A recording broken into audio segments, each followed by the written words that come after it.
Estamos de volta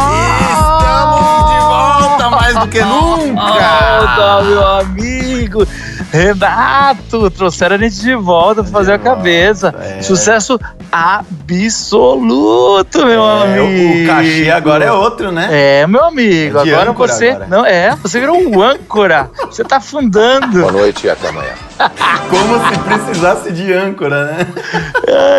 Ai, você tá afundando esse podcast. Você sabe que as pessoas mandaram recado falando que adoram. Alguém tinha falado assim, nossa, 20 minutos de podcast, eles nem entraram, não pararam de fazer piada. É exatamente isso.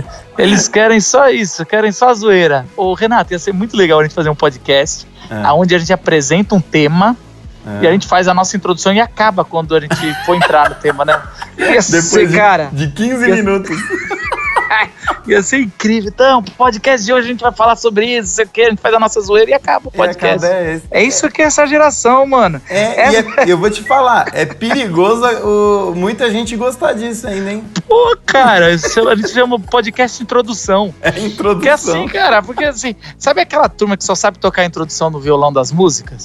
Eu tenho um amigo meu que só tocava a introdução das músicas, não sabe tocar nada. Mas seu Renato, falando sério, é um tema importante hoje, hein, cara? Hoje é um tema que, olha, não era pra estar brincando assim, não, né? Eu não estou sorrindo. Não era pra estar brincando, não. E, aliás, o pessoal vai gritar aí, seus comunistas! Emboscando criança na escola! Olha, canalhas, é um problema que a gente tá vivendo muito mais nos dias de hoje, por causa das guerras e dos problemas.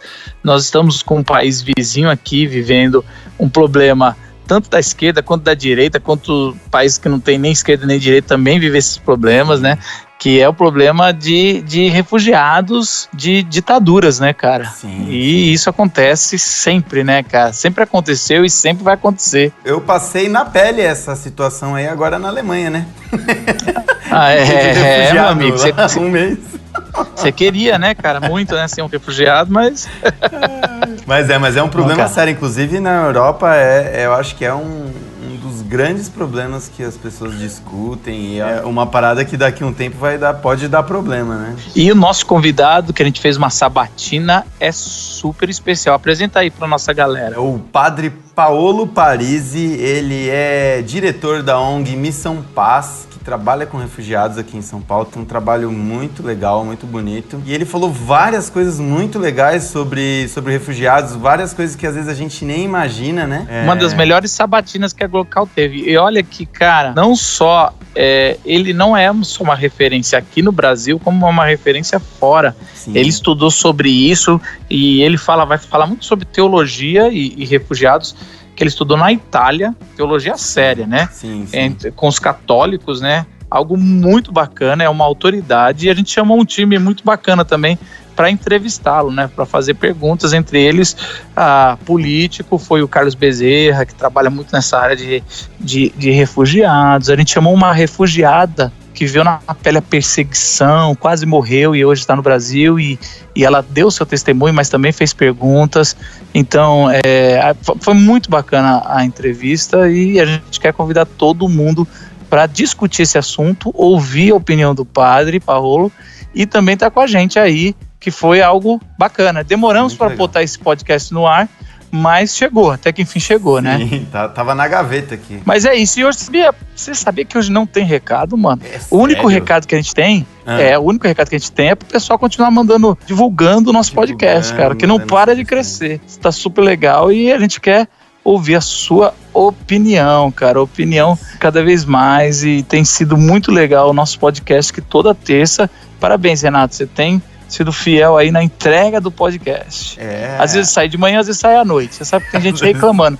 Que hora sai podcast? Cara, é de graça, não sei que alguém reclama, cara. Até hoje eu não entendo isso. Pra não falar que eu não tenho recado, tem um último recado. Pra você que tá ouvindo no dia do lançamento ou na semana do lançamento, a gente vai entrar na última série que vai acontecer no Teatro Vira da Lata, na última série do ano, cara. Então, quem foi...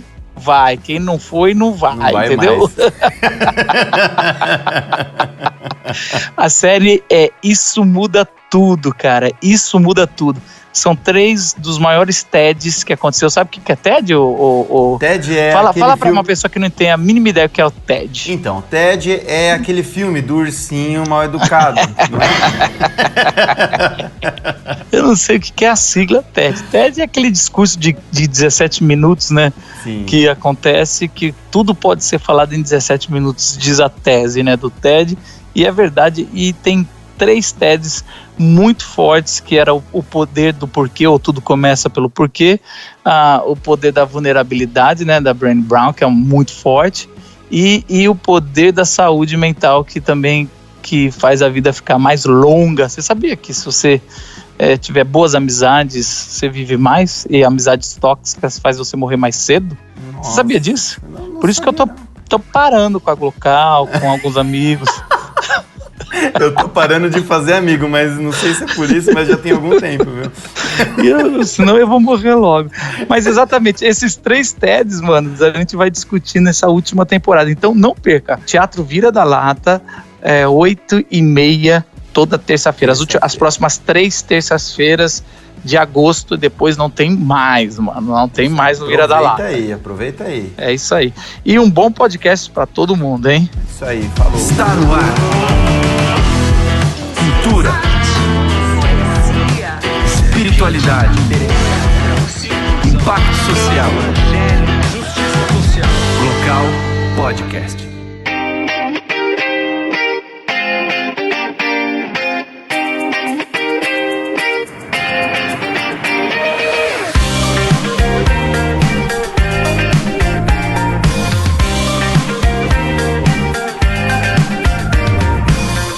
Bom, para o nosso papo, queria chamar aqui o deputado Carlos Bezerra, ativista, uma salva de palmas para ele, ativista dos direitos humanos, pode sentar aqui do meu lado e ele vai ajudar a gente aqui nesse diálogo. Também queria chamar o historiador Edu Molina.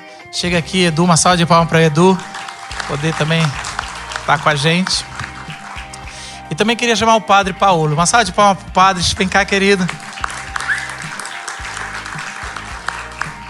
Dá para chegar a Joana, ela é uma refugiada síria.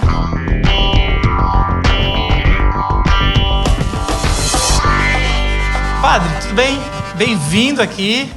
A gente está com uma grande expectativa, está muito feliz com a sua presença. Eu queria que você começasse se apresentando e falando um pouco do seu trabalho que você tem feito atualmente com refugiados. Muito obrigado a todos vocês. É um prazer estar aqui a primeira vez, então uma grande honra estar nesse lugar.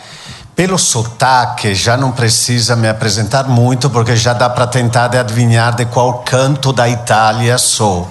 Então fui criado na Itália, lá no norte, a mais ou menos 80 quilômetros de Veneza. Até quando volto para lá, sempre pouso em Veneza e vou visitar a casa dos pais. E desde quando estava na Itália, comecei a atuar com migração e com refugiados. Por exemplo, na parte sul da Itália, onde tem os africanos em geral, que vêm colher tomate, azeitonas, laranja, uva, depois se transfere para maçã, pera. Então eles passam quase 5 ou 6 meses no trabalho sazonal. Depois, a uma certa altura, entrando no grupo, na congregação que pertenço, tem um carisma muito específico, que é trabalhar com migrante. E aí nós somos destinados para o mundo inteiro. E a minha primeira destinação foi a Alemanha, depois foi modificada e fui destinado aqui no Brasil. Desde 2010 estou atuando na Missão Paz, na Liberdade, uma estrutura que acolhe aproximadamente de 80 a 90 nacionalidades por ano. Hoje à noite eram 17 as nacionalidades acolhidas, 43 venezuelanos, 18 haitianos, 8 do Togo, depois tinha Burkina Faso, Egito, Síria, Serra Leoa e outros países ainda, Cuba, 3, Colômbia. E depois teremos maneira também de explicar, de apresentar esta instituição que é a Missão Paz, onde a gente acolhe um grande laboratório, diria, de relações, de encontro com diferentes pessoas que vêm de fora. Uma instituição que é da Igreja Católica, mas na qual não fazemos proselitismo, na qual temos voluntários, mais de 110, que atuam além dos funcionários. Tem evangélicos, tem católicos, tem espírita, tem de várias tradições e experiências religiosas juntos, colocando o ser humano no centro. Bom, boa noite para todo mundo. Boa noite, Marcos. Alegria estar com vocês. Voltar aqui na Glocal. Boa noite especial ao Padre Paolo, que é um amigo, é um irmão. Enfim, eu posso dizer que é uma referência, eu diria uma referência nacional e internacional, que é também, como cristão, uma referência no campo do acolhimento e do refúgio.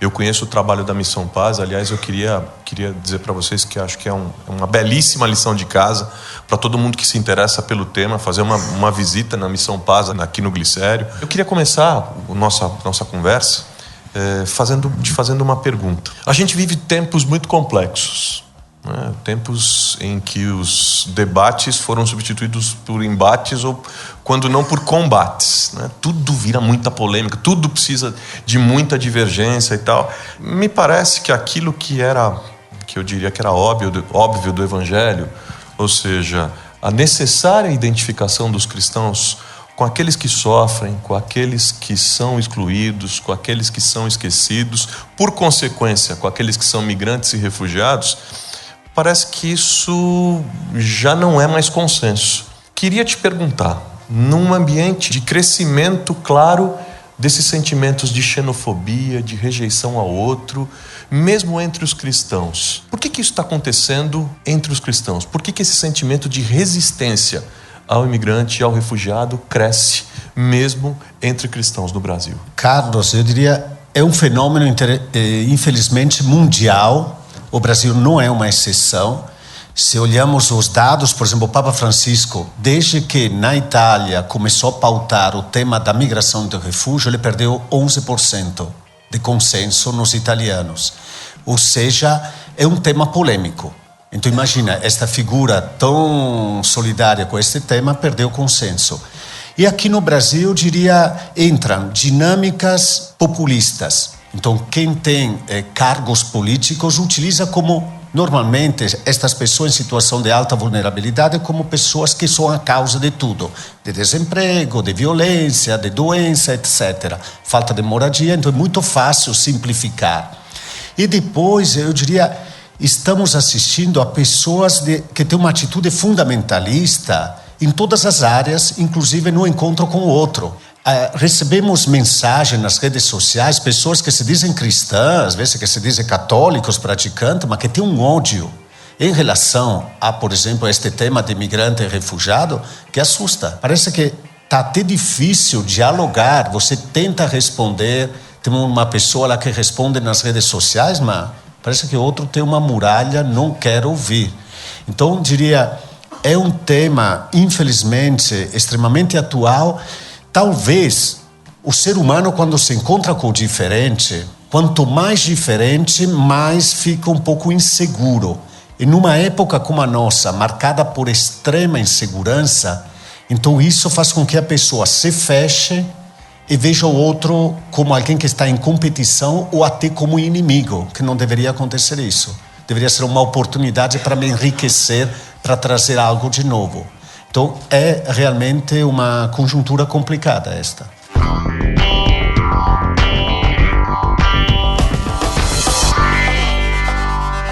Boa noite, padre.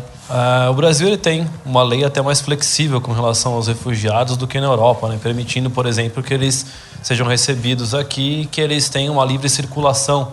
Só que isso, às vezes, parece que é uma coisa boa, que o Brasil acolhe bem, mas na prática nós vemos que isso não acontece de fato. Então o Brasil tem uma lei que na prática ela não é recorrente. E aí você acaba criando... E aí você acaba criando um problema. Porque esse refugiado ele vem com uma certa promessa, ele é acolhido aqui, mas na hora dele ser tratado com dignidade, na hora dele ter um campo para ele poder procurar um emprego, estabelecer com a sua família, isso de fato não acontece. O quanto que isso, pensando em termos práticos, o quanto que esse constrangimento ele acontece? E com a sua experiência, qual a perspectiva que nós temos de melhora, se é que dá para pensarmos uma melhora nesse trato com o refugiado aqui no Brasil? Eu começaria com um exemplo. Acolhemos uma família da Síria com 3 filhos, o casal e os 3 filhos. Eles me falaram, padre, com meu irmão que escolheu a Alemanha e comigo que escolheu vir para o Brasil, a gente conversava e tudo. Para ir para a Alemanha foi extremamente complicado, arriscou a vida, pegou o Mediterrâneo, etc. E conseguiram chegar vivos, pagando $10.000 cada um para os traficantes de carne humana. Eu escolhi não arriscar com meus filhos. Então escolhi pegar o avião e vir para o Brasil. Foi muito mais fácil entrar, gastei até menos. O pós foi problemático. Na Alemanha teve uma política já muito mais, seja financeiramente, seja de apoio muito maior, aqui a gente se sente abandonado. Aqui não tem ninguém que nos apoie. Então, tanto é verdade que estou pensando em sair do Brasil. Isso é um exemplo para ver, foi relativamente fácil entrar, mas faltaram políticas efetivas de acolhida. Digo que ultimamente, nível de legislação, teve uma melhora, não foi o ideal, o Carlos acompanhou, infelizmente, tivemos muitos vetos presidenciais, a sociedade civil colaborou. O Estatuto do Estrangeiro dos anos 80 foi substituído com uma nova lei de imigração. Tivemos grande participação social para isso. Tivemos mais de 20 vetos, infelizmente. Mas ainda agora temos que ir para o lado prático. Não é suficiente ter a lei, tem que ter políticas. Se eu penso também no processo de interiorização que está acontecendo, o gasto que está acontecendo com a interiorização, gente, dava para conseguir ajudar muita mais gente.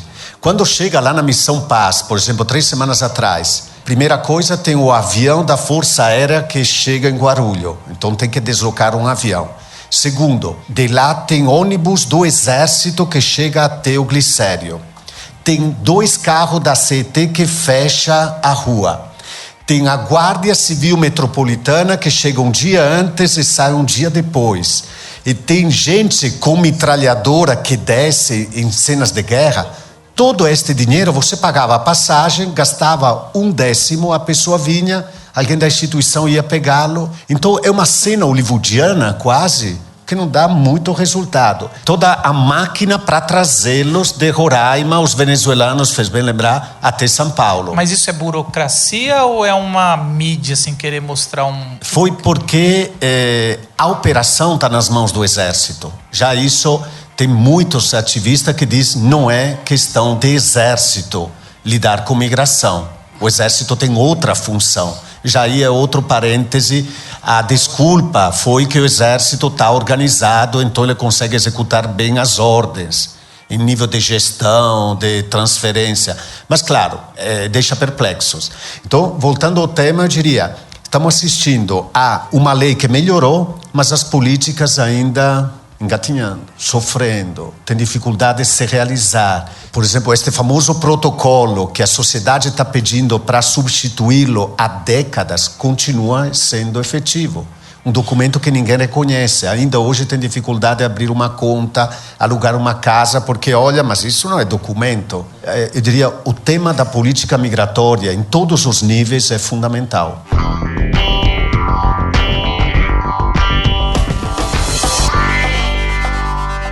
Joana, tudo bem? Bom, se apresenta aqui. Eu sou Joana, sou refugiada da Síria e empreendedora. Eu encontrei um artigo aqui num jornal na internet em 2017, eu acho que ano passado, e diz que 27% dos brasileiros apoiam a causa dos refugiados. Você acha que esse número aumentou ou diminuiu depois das últimas notícias das fronteiras aqui no Brasil? Você diz quanto? 27%. Que apoia. Claro, eu diria, depende muito dos lugares. Se perguntamos isso em Roraima, acho que, infelizmente, vamos descobrir talvez 3, 4 apoia. Então, talvez São Paulo pode ser 30, 35, não saberia te dizer. Mas, claro, dependendo dos lugares, teríamos respostas diferentes. O que marca é que muitos brasileiros não têm a percepção real. Perguntei numa universidade aqui de São Paulo, não vou falar o nome, perguntei numa palestra que estava dando, me falem quantos imigrantes e refugiados juntos tem no Brasil? 15 milhões, 20 milhões. Falei, gente, não chega a 1,5 milhão. Então a percepção do fenômeno não é real, porque a mídia usa invasão, onda migratória, crise migratória. Então toda esta terminologia faz crescer a percepção do fenômeno. Então eu diria, a primeira coisa é que não tem uma percepção real, e aí muitos ficam assustados. Não, realmente muita gente está roubando, o meu emprego, tudo está indo embora. Agora, do outro lado, eu quero defender também este número dos que são favoráveis. A gente assiste, por exemplo, no caso de São Paulo, mas São Paulo também é extremamente solidária. Quando a gente anteontem postamos nas redes sociais que precisavam de carrinho de bebê, já chegaram vários. Quando a gente posta que precisamos de fralda, tem corrida, gente que chega, que doa. Então a gente vê o outro lado que não faz barulho, que não faz nada, não levanta a voz, mas que faz. Isso é interessante. Tem um grupo, por exemplo, agora de uma escola, são 23 adolescentes, toda segunda-feira à tarde, um grupo ajuda a fazer currículo, um grupo ajuda a encaminhar para entrevista de trabalho, um grupo brinca com as crianças. São adolescentes de classe alta. É uma escolha se envolver com imigrante e refugiado. Então tem uma São Paulo também que acolhe. Padre, uma pergunta mais curiosa, né? A gente vive em tempos aqui, vamos ter eleição agora em outubro, e o brasileiro parece que descobriu política há 4 anos atrás, assim. A gente agora todo mundo é especialista em política. E uma das pessoas que estão liderando a campanha, né, é o Bolsonaro, que é uma extrema-direita aí. É alguém que tem discursos muito xenofóbicos e tudo mais. E a minha pergunta é um pouco de curiosidade de diálogos que você já teve com refugiados venezuelanos. Porque eu conversei com esses dias que estava no emprego numa hamburgueria, e eles estão vindo de uma polarização ao contrário. Ele virando para mim falando, você tá doido, você tá reclamando do Bolsonaro, vocês não sabem o que é a ditadura da esquerda. Então assim, ele perdeu tudo. Ele tinha tudo, ele perdeu tudo, ele tinha a empresa e ele saiu sem nada. Então é interessante ver isso, assim, como é que os venezuelanos que estão chegando no Brasil enxergam a nossa política. É difícil entender isso, porque eles estão vindo de um contexto e a gente está tentando evitar outro. Então essa seria uma pergunta mais de diálogo que você tem com eles e tudo mais. Confesso que com eles não entramos nesse tema Bolsonaro. Não. Que bom. Não tocamos. Agora, que eles relatam o que sofreram, as consequências lá na Venezuela, que chegou há poucas semanas, olhei a foto, falei, mas você é o mesmo? 30 quilos. A média é 15 quilos que perderam nesse tempo por venezuelano. Ele tinha perdido 30. Então, tem gente que relata realmente passar fome. Então, quando você fala do regime de lá, claro, eles sabem muito bem o que eles sofreram. Agora, aqueles que nós acolhemos, este ano acolhemos de venezuelanos ao redor de 230, 78 pela interiorização e outros que chegaram de maneira espontânea. Todos eles estão procurando emprego, não estão muito olhando o lado, a dimensão política, aqueles que conheci do Brasil. Eles estavam fugindo, estão preocupados em arrumar emprego, trazer o filho, a filha, a esposa. Esta questão realmente de extrema e primeira necessidade. Mas tudo que é extremo é perigoso. De um lado, direita ou esquerda, realmente.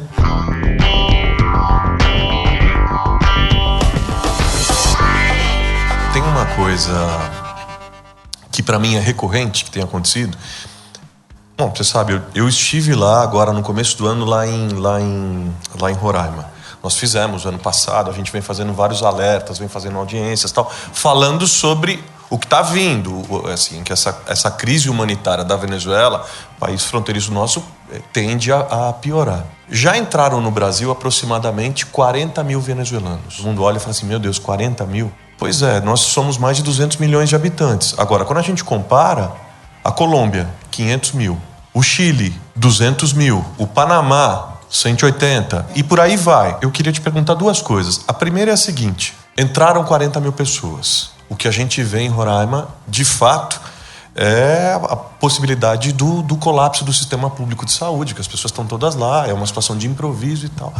E eu ouço, toda vez que a gente fala disso, muita gente aqui em São Paulo, muitos amigos dizendo o seguinte: como é que a gente pode ajudar?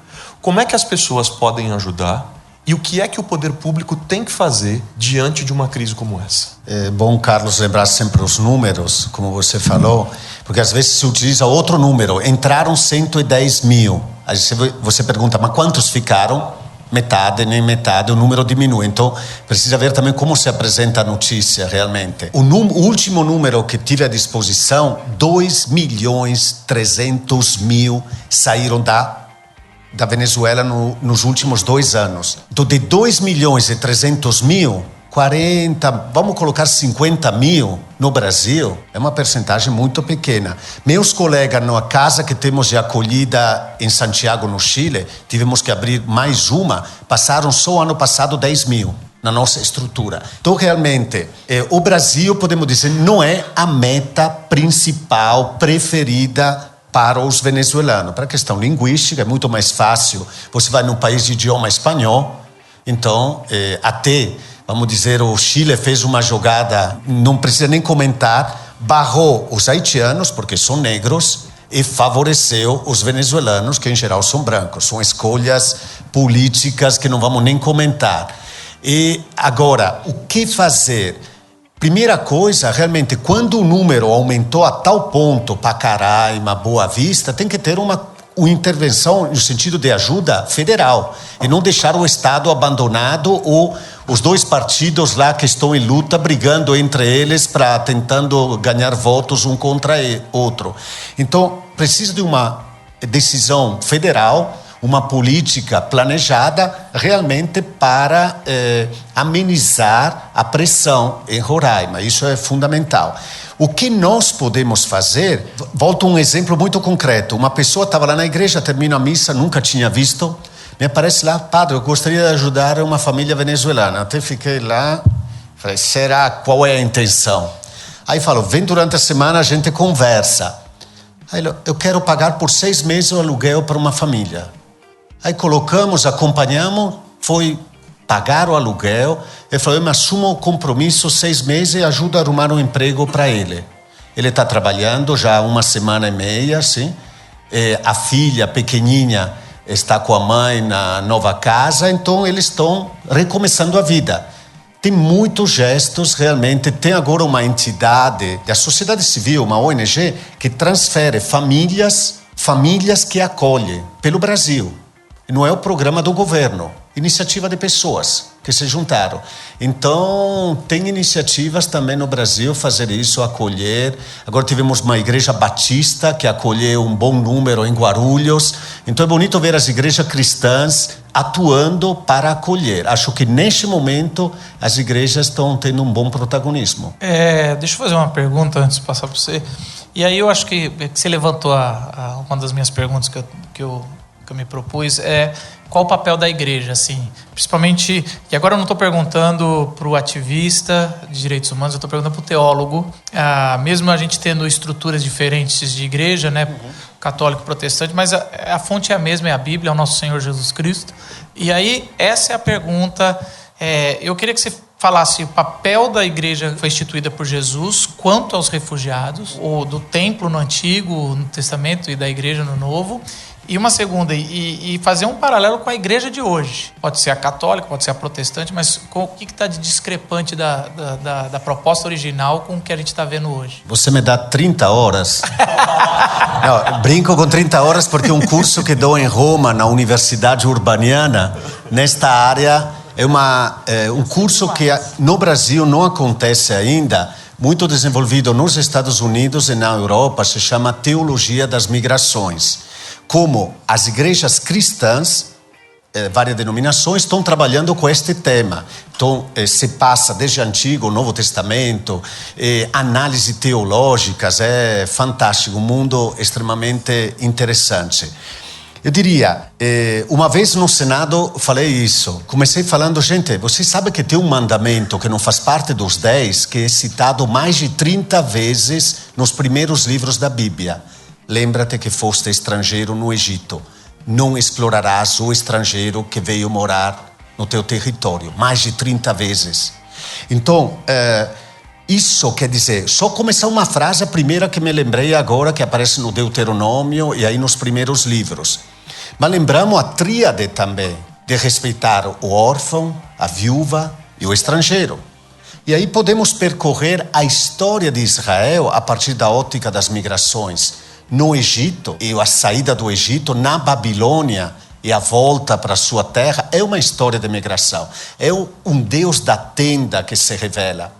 Quando no Evangelho de João, capítulo 1, versículo 14, temos aquela frase linda, e o verbo, a palavra, se fez carne. E a melhor tradução do texto é montou a sua tenda entre nós. Algumas Bíblias traduzem habitou, perde. É montar a tenda não é estática. Lembra o deserto, é algo que você monta aqui, sai para lá. É um Deus que caminha junto. Então esse é o Deus da Bíblia que se revela no caminho. Pulando, indo para Jesus, pensamos, Evangelho de Lucas, nos primeiros capítulos, o drama de fugir de Herodes, que é um novo faraó, tem que se salvar no Egito, tem que ser refugiado no Egito. Mas se vamos mais para frente, Mateus 25, quando Jesus se identifica numa série de categorias, ele não vai perguntar, você pertencia a qual igreja?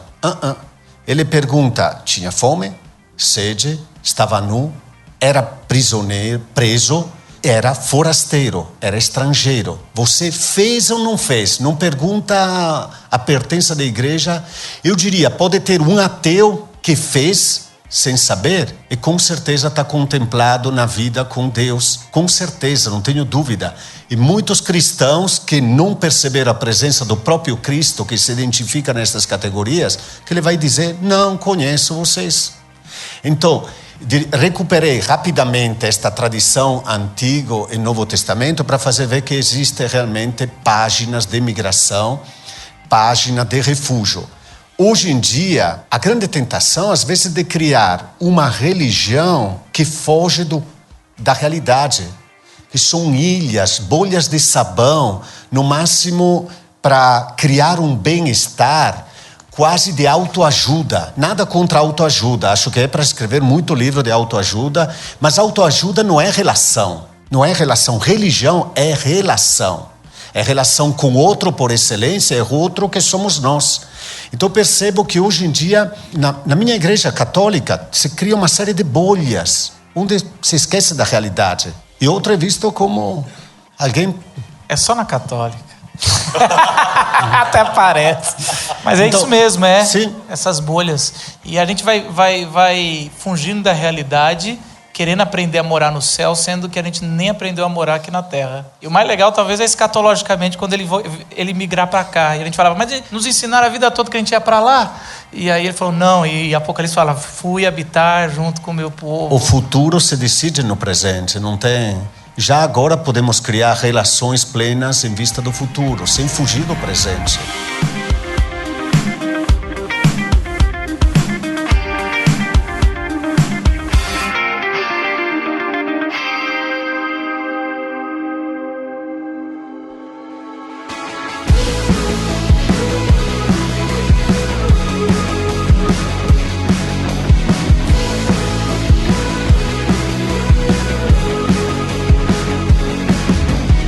Uma pergunta, tinha um amigo nosso que ele é um internacionalista, né, e a pergunta é sobre a questão do Alto Comissariado das Nações Unidas.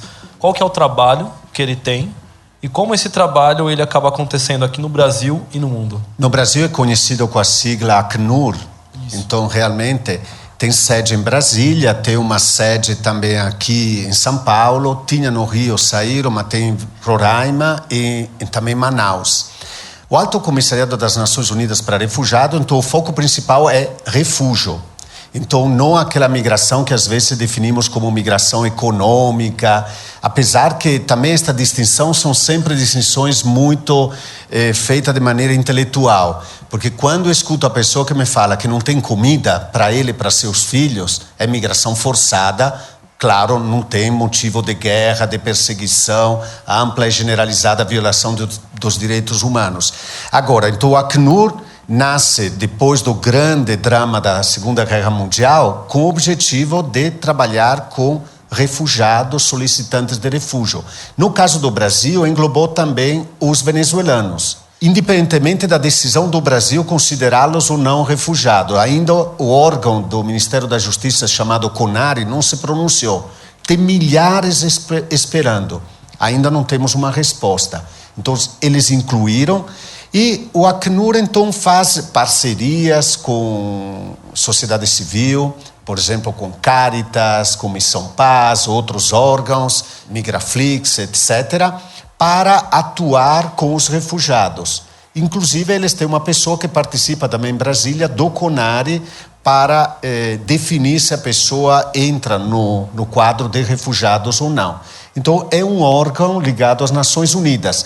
Para as migrações tem a OIM, Organização Internacional das Migrações, que é outra entidade que trabalha com as migrações em geral. Hoje, conversei com um refugiado, que ele veio da Haiti, e ele falou uma frase muito legal para mim, mas eu fiquei pensando depois. Ele falou, quando eu cheguei no Brasil, eu fiquei pensando como Nicodômios, tem que começar tudo de novo. Tem que voltar como criança para começar a aprender a língua e faço tudo de novo, as coisas assim. Uma das coisas que comecei pensando, a xenofobia aqui no Brasil. Qual é o nosso papel contra isso, como a igreja unida, para a gente conseguir diminuir essa xenofobia? Porque realmente pessoas sofrem. Quais, 1, 2, 3 pontos para a gente conseguir começar a educar as pessoas sobre o refúgio e as pessoas? E, na verdade, eles não são refugiados, eles são pessoas aqui. É difícil ter receitas, claro, precisamos de criatividade, de momentos como este também, para explorar todo o potencial nosso positivo como seres humanos para sensibilizar. Uma coisa, começo do lado político, que comentei várias vezes em Brasília, muitas vezes me chamava Ministério do Trabalho, Ministério da Justiça, Ministério do Trabalho, Ministério da Justiça, ping-pong, ótimo. Mas dizia, e os outros ministérios? Ministério da Cultura, Ministério da Educação, quer dizer, vamos trabalhar o tema da migração de uma maneira transversal? Então, a cidade de São Paulo foi pioneira com a lei municipal que então consegue trabalhar temática de maneira transversal. Claro, tem que implementar isso. Então, eu diria, a primeira coisa é ver o fenômeno migratório não só como problema, também como oportunidade, como fenômeno social. E cada um de nós, através das relações, redes sociais também, tentar avisar, dialogar com os amigos, com os colegas. Tem uma menina, adolescente, ainda não é de maior, ela veio na Missão Paz. Foi uma minha colega que me pediu de vir aqui junto para um trabalho de escola, mas eu tenho medo, tinha medo de refugiados. Não queria nem chegar e se transformou numa grande voluntária. O conhecer ajudou a crescer. Por exemplo, atualmente muitas escolas em São Paulo estão nos convidando para ir falar com refugiados ou migrantes, como você. Isso está dando um impacto extremamente positivo. A semana passada fomos com 2 venezuelanos, já foi com alguns sírios, outros do Congo, da Angola. Isso, o contato contagia. Acho que é um caminho também este. Encontrar, dialogar, conversar, ouvir a história do outro. E, claro, gastar um pouco do nosso tempo também para o outro. Em várias instituições que trabalham com migrante e refugiado, em São Paulo tem muitas, é um outro caminho. Eu estava pensando, estava ouvindo a Joana, algumas coisas que eu creio, né? Que são importantes para a gente sensibilizar as pessoas e combater a xenofobia. Tem uma coisa que eu penso que é a questão do migrar um direito humano. Precisa ser visto dessa forma. A humanidade desde sempre migrou. Né? E lembrar que nós somos todos imigrantes e descendentes de imigrantes. Aliás, nós somos seguidores de um mestre espiritual de Jesus que foi um refugiado. Né? E as nossas fronteiras, de fato, elas são imaginárias, foram inventadas pelos homens. Eu queria falar para você, fazer um pinga-fogo aqui, com 2 ou 3 temas que acho que são importantes. A Joana tocou num ponto importante, como é que a gente sensibiliza as pessoas, como é que a gente muda as percepções. Quando se fala de migração e de refúgio, tem muito dessa coisa do desconhecido, do medo, e isso é que gera o preconceito, porque tem muito mito. tem muito mito. E aí o que eu queria te perguntar aqui, 2 ou 3, o que é mito, o que é verdade? Muita gente diz que com a nova lei de imigração, o país vai ser invadido por refugiados. O pai diz que flexibilizou-se tanto que agora nós vamos ser invadidos por refugiados. Mito ou verdade? Mito. Primeiro, acho que a pessoa que inventou isso nem leu a lei. Normalmente é assim. Alguém de vocês recebeu aquele mensagem pelo WhatsApp de vários navios com 1,5 milhão de refugiados que estavam chegando? Estou vendo. O Brasil. Nunca chegou aquele navio. Então, até porque colocar 1,5 milhão de pessoas em vários navios, não sei como conseguiria fazer isso, o gasto, até quantos navios tinha que alugar. Então, realmente é um mito, porque o Brasil, volto aos números, e já termino para ser rápido no ping-pong, tem 0,7% da sua população formada por imigrantes, 0,7%. A média mundial é 3%. Ou seja, o Brasil nem chega na média mundial. É entre os países que menos acolhem imigrantes e refugiados. Vocês olham os países vizinhos, Uruguai, Argentina, Chile, acolhem mais. É um mito e a nova lei não flexibilizou no sentido de abrir as fronteiras. Tem mecanismos, continua tendo os mecanismos de controle de fronteira como qualquer país. Então foi uma tentativa de um certo grupo de sujar, de derrubar esta nova lei. E tem uma coisa que é extremamente complexa, que você estava dizendo. A fronteira é uma questão de polícia federal, de exército, né? Agora, imigração é uma questão de autoridade civil. Quer dizer, ninguém pode ser preso porque está migrando, não pode ter filho enjaulado, separado de pai, porque está migrando, porque está fugindo de uma situação complexa do seu próprio país. Enfim, isso é extremamente complicado. Sabe, teve um colega lá em Manaus, quando veio o vice-presidente dos Estados Unidos, ele queria conhecer os abrigos. Ele falou, no nosso abrigo você não entra, o vice-presidente. É muita hipocrisia vir dar dinheiro e você separa as famílias lá na entrada dos Estados Unidos. Muita hipocrisia. Uma das coisas que eu ouvi muito, por exemplo, lá em Roraima, eu estive lá, é que a entrada de imigrantes vai aumentar, estava aumentando a criminalidade. A entrada de imigrante, de refugiado no Brasil vai aumentar a criminalidade? Mito ou verdade? Mito. Isso em qualquer país do mundo é suficiente olhar estes estudos feitos sérios por universidades, pesquisadores. Você coloca o número de criminais nacionais e imigrantes refugiados, você vê que é abaixo do número em percentagem dos nacionais. Até óbvio, a pessoa é imigrante, é estrangeiro, fica muito mais se cuidando de não escorregar, porque sabe que está em situação mais vulnerável. Então, realmente é um grande mito esta de que os imigrantes refugiados vão fazer aumentar a criminalidade. Muitas vezes a polícia passa lá na Missão Paz, pergunta, tem problema, não tem problema? Aí eu converso, como está a questão com os imigrantes? Eu falei, olha, se fosse este o problema, policiais aqui de São Paulo. Ainda nessa última aqui dessa primeira rodada aí do Pinga Fogo, a entrada dos refugiados, dos migrantes, fragiliza a fronteira para a entrada de armas e de drogas, por exemplo? Piora esse problema? Mito ou verdade? Também diria que é um mito, porque eu falo, por exemplo, no caso da entrada ou de Nigéria ou de Colômbia, que tem fama de ter uma certa percentagem que trabalha com isso. Isso, eles entram independentemente da entrada de migrantes ou refugiados. São fluxos criminais, realmente, paralelos.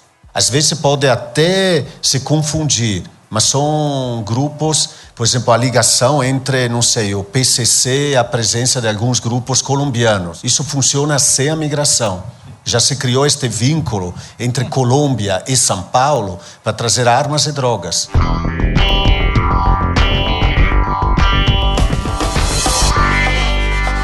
Eu vou voltar de novo para o teólogo. Eu queria saber sobre a responsabilidade de um discípulo de Jesus com o fato dos refugiados, assim.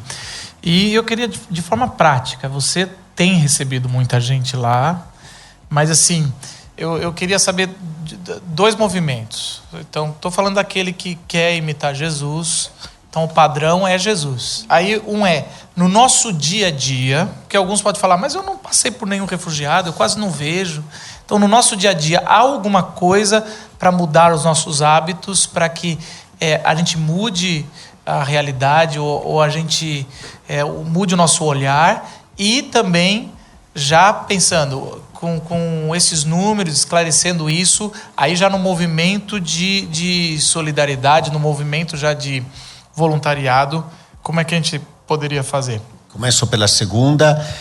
Voluntariado tem bastante possibilidades, seja com a ACNUR, por exemplo, Nações Unidas, que oferece esta possibilidade, e com outros atores em São Paulo ou também em Roraima. Tem pessoas que me perguntam, eu gostaria de ser voluntário em Roraima. A gente dá as informações, olha, tem um serviço jesuítas refugiados e imigrantes que te acolhe por quanto? Por um tempo. Temos 2 jovens de São Paulo que estão lá já há 1 ano. E um foi transferido porque foi ameaçado de morte. Gostaria de lembrar agora, o Cleiton. O Cleiton foi ameaçado de morte, está de volta em São Paulo, porque eles, apoiando os imigrantes venezuelanos, teve um movimento, entraram no escritório, detonaram e tudo, e ameaçaram de morte nas redes sociais. A Polícia Federal teve que levá-lo até o aeroporto com escorta para o avião depois chegar em São Paulo. Então, diria, tem o voluntariado, que é fantástico, é bonito ver que temos jovens que acreditam, que se doam até este ponto. Tem a Tainá também que está lá. E do ponto de vista individual, pessoal, dá para ajudar em muitas maneiras. Eu diria, a cultura, por exemplo, uma mudança de mentalidade, não vendo eles como uma ameaça.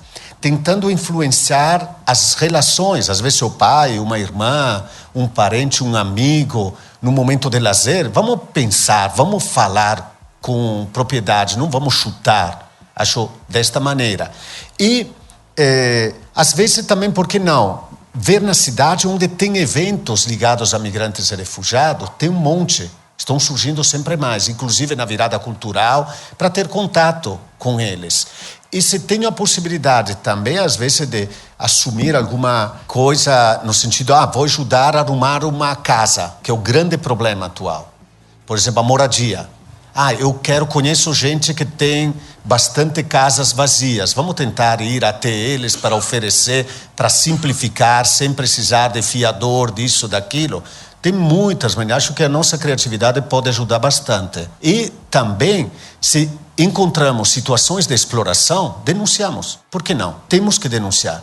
Tem o Carlos, que também fez uma lei importantíssima em relação ao trabalho escravo.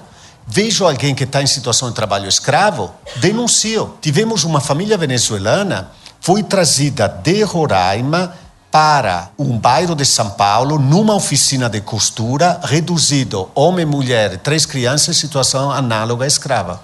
Então isso, acho que temos que denunciar, não podemos assistir, ver estas coisas. Inclusive xenofobia, racismo, porque o imigrante, o refugiado africano sofre pela cor da pele, como um brasileiro também. O muçulmano sofre porque começa a brincar, homem bomba, tudo isso, começa as piadinhas. Então, vamos tentar ajudar a superar os preconceitos. Você acredita que a migração sempre foi um dos fatores mais importantes do progresso de dinamismo do ser humano e por quê? Com certeza cria às vezes conflitos, tensões, mas é motivo de progresso.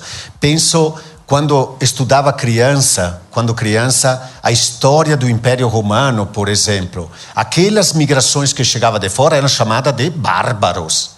Porque aos olhos dos romanos, é sempre a perspectiva de onde olha, estas migrações eram os bárbaros. Renovou, modificou um império que estava em decadência.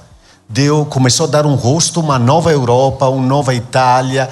Então, todos os fenômenos migratórios trazem uma perspectiva diferente, uma sensibilidade. Pensamos a cidade de São Paulo, a culinária de São Paulo. Quantas Você tá daria falando para com a fazer? pessoa certa, hein? Depois eu te explico. Quero saber agora. Tá bom. Então, a gente vai falar. Pensa na culinária, desde a pizza, o macarrão, o quibe, ceviche, tudo. Aí você olha, daria para fazer a história das migrações, no caso de São Paulo, a partir da culinária. E novas migrações que estão chegando, colocando novos pratos. Então, está se enriquecendo. Inclusive, novo mercado, novo movimento, novas importações. Então, é movimento. Por que o Vale do Silício está contra a política do Trump? Porque sabe que as grandes inovações aí vêm dos migrantes, dos refugiados. Não quero colocar em oposição nativo e não nativo. Pensamos brasileiros que estão fora. Não falamos até agora. Sabe quantos brasileiros tem fora? 3 milhões. Tem mais brasileiros fora que imigrantes aqui. Sabe quantos refugiados, é já diferente, brasileiros tem fora? Aproximadamente 1.000. Refugiados, nunca escuto falar numa matéria, nada. Se fala dos 10.000 refugiados reconhecidos no Brasil. E os brasileiros, quem são? Jornalistas, ativistas políticos, ecológicos, que tiveram a vida ameaçada, que o governo, o Estado não conseguiu proteger, tiveram que sair para a Alemanha e outros países. Todos estes estão levando novo sangue. Eu penso a comunidade brasileira que acompanhei em Roma. Acompanhei a comunidade brasileira em Roma de 2008 a 2010. Eram um grupinho pequeno, 16.000 brasileiros em Roma. Na Itália tem mais ou menos 70.000 brasileiros. A riqueza para a cidade de Roma. Como eles já entraram no circuito da culinária, da criatividade, uma série de coisas já estavam colocando a sua pegada na cidade de Roma, em Milão, em Londres, em Paris, em Tóquio. Então, podemos ver também do lado extremamente positivo.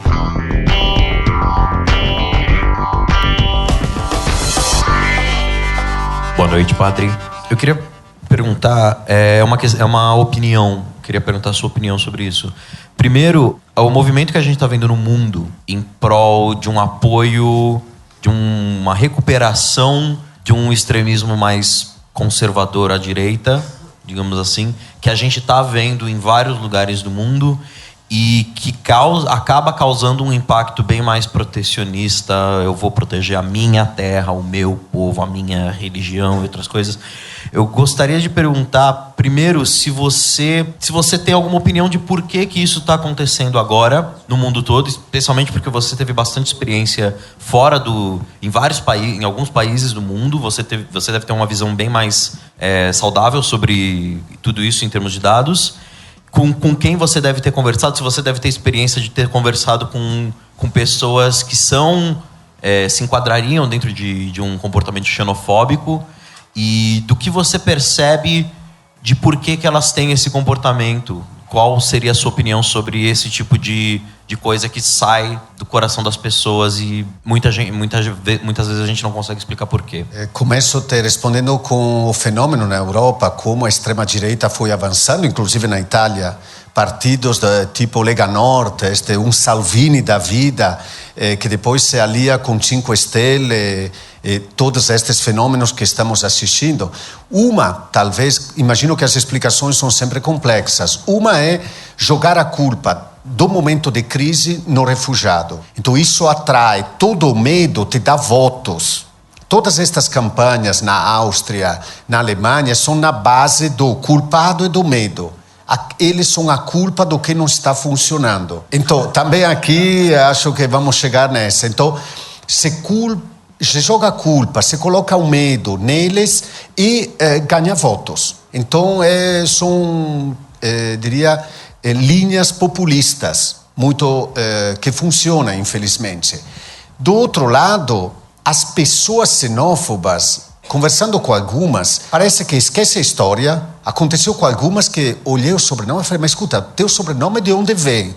Era claro, era a segunda, terceira geração de imigrantes, mas xenofobia. Então a pessoa chega a idealizar os seus ancestrais. Agora eu falo como italiano. Nós, italianos, fomos queridos no mundo. Sabe quantos italianos saíram da Itália de 1870 até 1970? 25 milhões. E agora trata mal os imigrantes. E aí você pergunta para estes xenófobos, mas aí, não, nós fomos queridos. Aí um dia na igreja perdi a paciência, peguei um jornal dos Estados Unidos, em lugar de começar com o sermão, um jornal dos Estados Unidos de 1903. E comecei a descrever. A descrição, por exemplo, eles são sujos, as mulheres se prostituem, os homens estupram nossas mulheres, Eles ficam fora das igrejas pedindo esmola, eles cheiram mal, você aluga para 2, aparecem 10, 15, 20 na casa. Perguntei, quem são? Aí na igreja, marroquinos. Comecei a falar, éramos nós, 1903. Olha, jornal americano, como descrevia a gente. A gente esquece a história.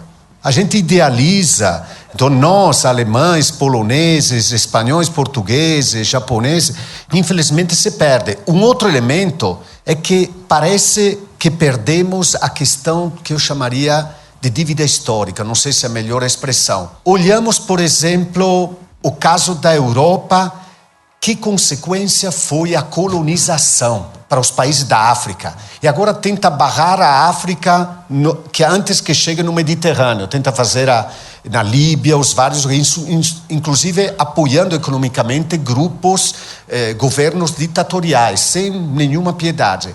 E esquece que tudo isso foi gerado pela Europa. Teve uma congolesa aqui em São Paulo que um dia ela me fez ver o celular. Falou, aqui está o sangue do nosso povo. O conflito do Congo é motivado das multinacionais que extraem os minérios para fazer os celulares.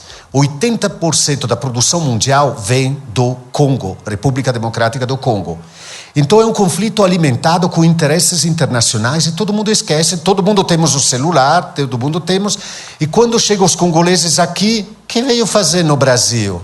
Esquecemos as mulheres foram estupradas e todo o restante que não vamos entrar no detalhe para tirar este maldito minério.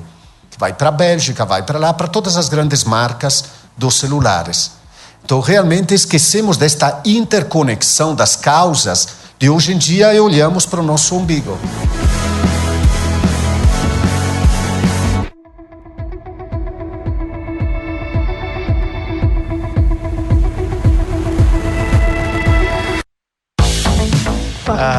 Joana, eu queria que você primeiro falasse sobre nós brasileiros. E aí eu queria que você fosse bem sincera. Você foi bem recebida por nós brasileiros, e tem que generalizar, né? Ou paulistas. E aí você contar um pouco do seu relato de saída de lá, qual foi o contexto que você saiu. Eu sei que dá uma história, eu já ouvi essa história, já me emocionei, mas assim, eu queria que você contasse um pouco sobre isso e como você chegou aqui, como você foi recebida aqui. Bom, no Brasil foi bem recebida.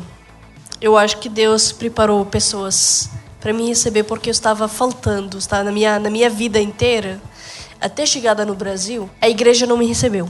Na Síria, a igreja não me recebeu. Eu fui com um conflito bem grande na igreja lá.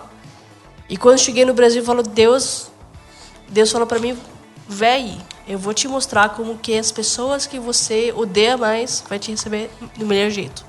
Aí foi bem recebida. Claro que teve alguns casos de xenofobia, de preconceito, mas se eu pensava, comparação, não dá para comparar. Eu teve 2 casos, 4 anos, quase 4 anos aqui, 2 casos de xenofobia. O resto, nossa, meu Deus do céu. Realmente o brasileiro recebeu muito bom, mas pode ser que porque sou branca. E essa é uma coisa que eu tô reparando com outras pessoas que eu trabalho com eles. E essa eu me sinto muito mal para as outras pessoas. Porque eu não consigo... Eu quero ajudar as pessoas a enxergar uma pessoa. Eu não sei como, ainda, né? Mas essa me dá um dor no meu coração. Porque eu sei que eu sou branca, eu já tenho só 2 casos. Se for outro pele, já estou sofrendo todo dia. Eu tenho certeza. Bom, como que eu cheguei aqui? no Brasil era por causa da guerra, por causa de um conflito de 4 fatores. Fator econômico, religioso, político e por fator de liberdade. Pessoas pediram liberdade, um pedido legítimo, foi maltratado. Os ativistas dos direitos humanos acabaram de sair do país. E quem ficou no país pedindo liberdade, as pessoas com armas. Eu sofri por perseguição religiosa, por ser uma pessoa sem burca ou sem véu. Eu sofri lá na Síria por causa da guerra, por causa da opinião política. E eu sofri por causa de economia. Em algum momento, meu salário era $1.000 e em outro momento chegou a $50. Meu salário era só para pagar transporte para ir trabalhar e voltar. Simplesmente assim. Então, eu acabei escolhendo o Brasil por mais um motivo. Não vou te falar que era um motivo porque o Brasil era a melhor coisa do mundo. Não era por isso. Era mais um fator. Primeiro fator, eu tinha medo de morrer no mar. Eu estava sozinha lá na Síria. Eu não queria atravessar aquele mar do morte, uma caminhada da morte. Segundo, eu não tinha dinheiro para chegar até a Alemanha. Porque para chegar você tem que pagar para as pessoas, para você passar um país para outro.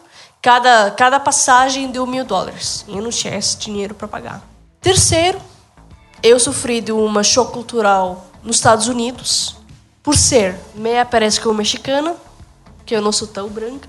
Então, eu sofri com isso lá na igreja, nos Estados Unidos. Eu não tinha nenhum amigo. Fiquei 2 anos sozinha totalmente. Então, eu sofri uma choque cultural bem grande. E quando pesquisei, eu entendi que o brasileiro, ele acolhe muito. E falei, puxa, que legal. E outro fator que é o fator do clima. Eu odiava frio. A gente passou na Síria os últimos 4 anos sem nenhum sistema de esquentar a casa. Não tinha nem energia para ligar a luz, nem gasolina para alugar naquela lareira. Então eu não tinha nem isso. E para mim eu estava só com 400 cobertores lá, só para passar o frio. Eu falei, não quero ir para um lugar que não estou com frio não. Só que percebi que aqui não é tão calor. Isso que eu ia falar, São Paulo, você errou um pouquinho. Desceu demais. Então. Aí eu quero fazer um negócio. Você veio pra cá e você decidiu transformar o seu sofrimento em acolhimento. Isso. Conta um pouco do seu projeto aqui pra turma. Bom, o projeto começou com um sonho, né? O projeto começou com a história de um lugar que eu amo muito em Damasco, chamado Babi Shark. Babi Shark significa Porta do Sol, ou Porta do Lado Leste.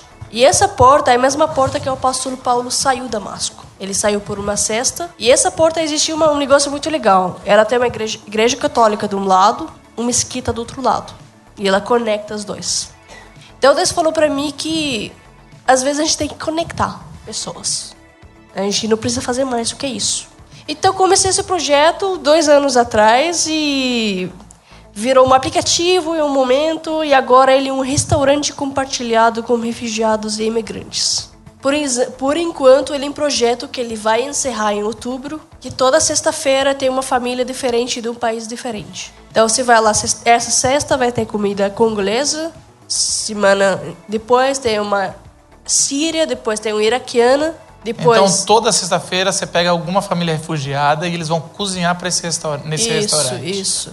Então, onde é o restaurante? Fica no Dr. Virgílio Carvalho Pinto, perto da Frade Continho, bairro Pinheiros. Ele vai encerrar, na verdade, em outubro, mas não é porque a gente está encerrando, porque a gente está começando uma nova fase para colocar um espaço fixo, como todo dia funcionando, para a gente impactar mais 50 famílias. Uma salva de palmas. Muito legal.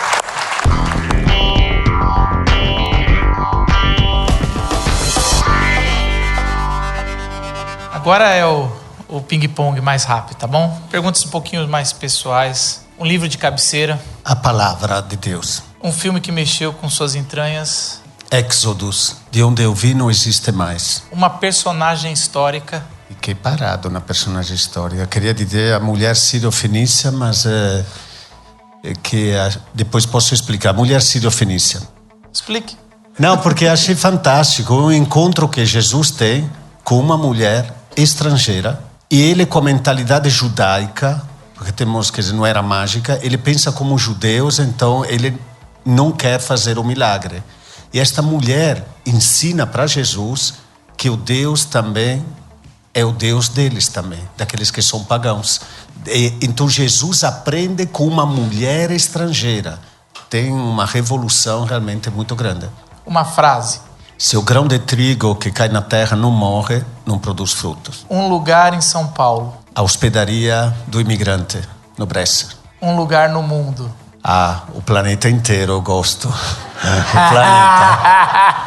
Uma música ou um hino? Tem uma música, só que eu não, quer dizer, bem italiana, que é dei Nômade, que eu gosto muito. Mas eu não posso nem tentar cantar porque sou desafinado mesmo. Mas qual que é o nome da música? A música é uma dedicada aos estrangeiros. Ou também a música Bolívia da Francesca Michelin. Vocês depois podem procurar. Francesca Michelin é uma cantora contemporânea. Última pergunta. Em 1 minuto, qual foi a mensagem que você recebeu de Jesus Cristo que fez você entregar sua vida para Ele? Mais que uma mensagem, foi uma experiência. Perceber que a religião não é tradição, mas é a descoberta de alguém. Por trás do livro não tem simples frases, interpretações, mas tem uma pessoa que quer se comunicar comigo. Isso foi o que me deu o start, que me fez mudar. Senhoras e senhores, Padre Paulo Parazzi, vamos aplaudi-lo. Obrigado, querido. Obrigado. Obrigado.